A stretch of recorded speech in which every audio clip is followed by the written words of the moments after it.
At 16, Paawan McGloney isn't confined to an idea about adulthood on Earth. And I can't recall a period in my life when I didn't want to be an astronaut. For as long as I can remember, I was fascinated by space exploration. So I ended up taking space science, which was kind of a mix of engineering and physics.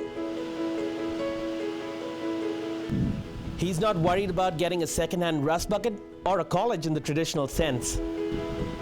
Paawan's heart and mind are set on going beyond our atmosphere and being one of the elite few who get to explore space. I would actually be quite a curious child. I was always wondering about stuff. And of course the planet is very big, Earth, but I wanted to explore what few humans had seen outside of Earth's boundaries. So I started with making sure I did really well in school, wanted to keep my teachers happy and my grades up, especially stuff like that. I was enrolled in a lot of fitness activities, such as gymnastics, and judo was one of my favorite things to do. But it was mostly my parents that were actually helping me out with this and setting out what I need to do, instead of letting me be completely independent as a slightly clueless child at that time, not mature enough to really know where I wanted to go. Paawan's trajectory seems very similar to his idol Jeremy Hansen's.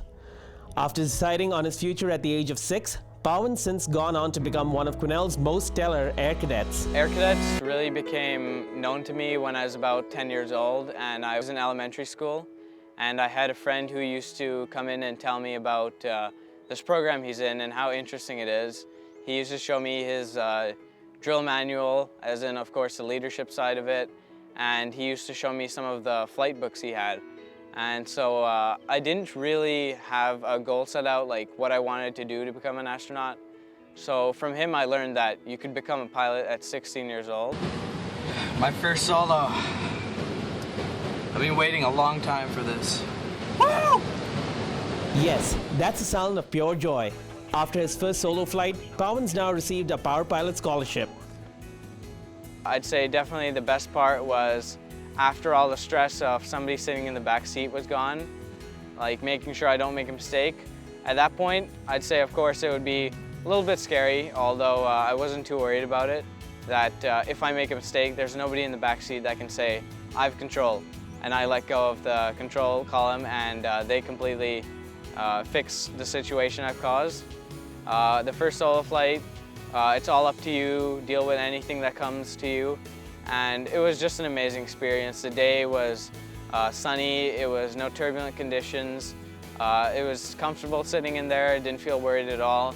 It felt like everything I'd done had led up to that moment, that I'd been able to go up so far from everybody else and just be alone in that aircraft, even though just still being on Earth in the atmosphere, not at space yet, it was still a lot higher than I'd ever been before, and I like that feeling.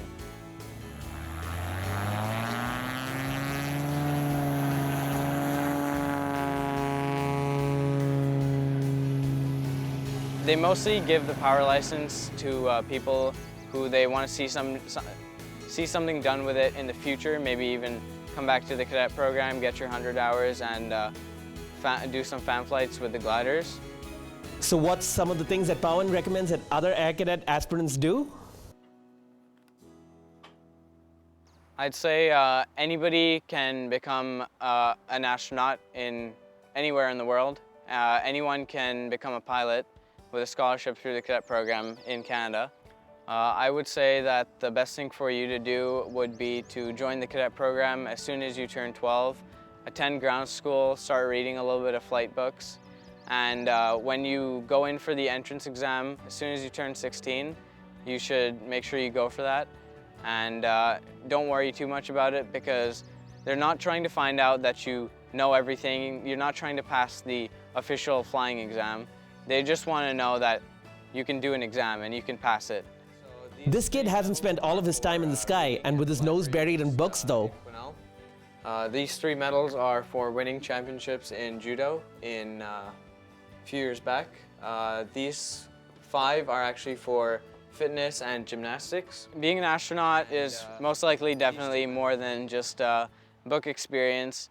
One of the examples I would say is if you're going to somewhere far, let's say even something that's being visited like the moon, you're going to be on board with 3, 4, however many other people. You have to make sure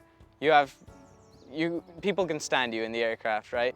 I think it's helped me that I've had a lot of exposure to different countries. I've lived in Africa, Canada, visited India several times. And when I moved to Canada, I continued with that standard, like realizing that I'm getting older and a little bit closer to becoming an adult, actually following my dreams. Okay, we know you're thinking it. Is Paawan going to get a pilot's license before he gets his driver's license? Actually, one of the things I did is I devoted myself fully to getting my pilot's license. So no, I can't drive a car alone. I can fly a plane alone, but not drive a car alone. Now let's head over to the Air Cadets Annual Review, where Jack Bassett has the story.